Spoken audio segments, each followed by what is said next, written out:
नमस्कार मंडळी, तुमचं पुन्हा एकदा स्वागत आहे नवीन ब्लॉगमध्ये. तर आज सगळ्यांना सुट्टी होती, नियोजन झालं पार्टी करायची. तेवढ्यामध्ये आमच्या बकासुराने घेऊन आला घरगुती तेल. चिकन शिजवायचं म्हणलं पातेलं तर लागणारच. आता पैलवान निघाला पातेलं आणायला.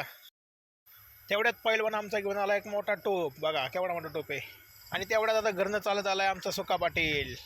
आता आमचा बकासूर आणि एस टी क्रिशन चालले चिकन आणायला. बकासुराला बघितल्यानंतर कोंबड्या सगळ्या लपून बसल्या, शोधता शोधता नाकीनं आली. शेवटी आता 2 कपडे घावलेत. आता त्या कापायचं काम चाललंय.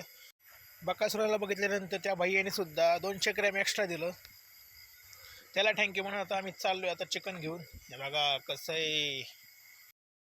चिकन घेऊन एस टी क्रिएशन आणि बकासूर गेलेत मसाले आणायला. मसाले घेऊन आल्यानंतर बकासूर चुलीसाठी जागा बघत होता. त्याला काय घावली नाही. आणि आता जागा शोधायच्या नादात त्यांनी गाडी अडकून ठेवलेली आहे. कशी बशी गाडी बाहेर काढली आणि आता तो गाडी लावतोय. पायवाट जाती जंगलात, पण जा निघती खूप सुंदर ठिकाणी. तुम्हाला वाटते जंगल आहे पण जंगल नाही. थांबा तुम्हाला दाखवतो काय आहे. बकासूर आणि सोने येसपर्यंत इकडं पहिलवानाने कांदा कापायला घेतला होता.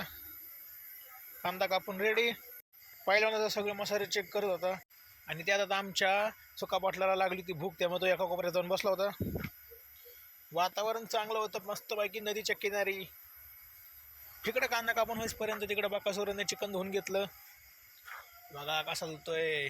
परफेक्ट नियोजन लावणार आमचं सर्किट नाना आता जरा डोक्याला हात लावून बसलं होतं, कारण बकासूर आणि एस टीने मीठच आणलं नव्हतं. त्यामुळे आमच्या सुका पाटलाला सुद्धा आता नियोजन फसल्यागत वाटलं. पण आमच्या बकासुराने पहिलंच नियोजन करून ठेवलं होतं.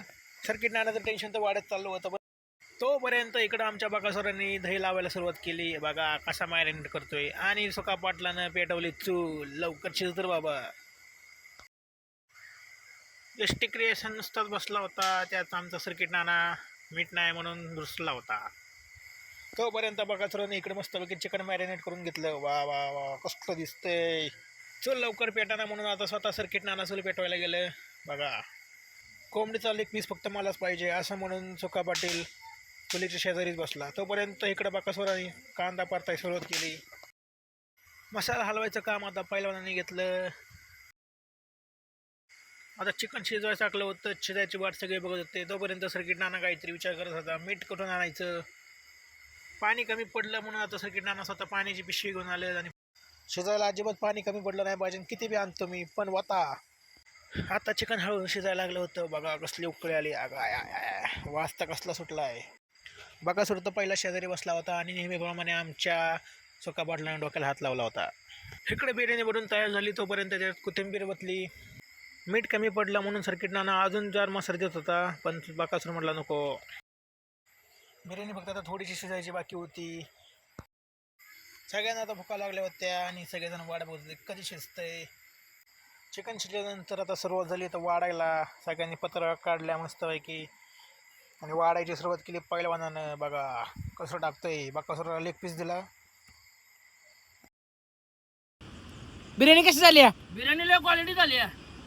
सर्किटाने सांगितलं बिर्याणी चांगली झाली. आता सगळ्यांनी बिर्याणी खायला सुरुवात केलेली. बिर्याणी खाऊन गेल्यानंतर आता पहिलवानाने टोप धुवायला घेतला आहे. आणि आमचा सुका पाटील कोंबडीची 35 हाडकं खाऊन डेक्कर द्यायला लागला आहे. तुम्हाला जर हा व्लॉग आवडला असेल तर नक्कीच फॉलो करा आणि आपल्या यूट्यूब चॅनलला सबस्क्राईब करायला विसरू नका.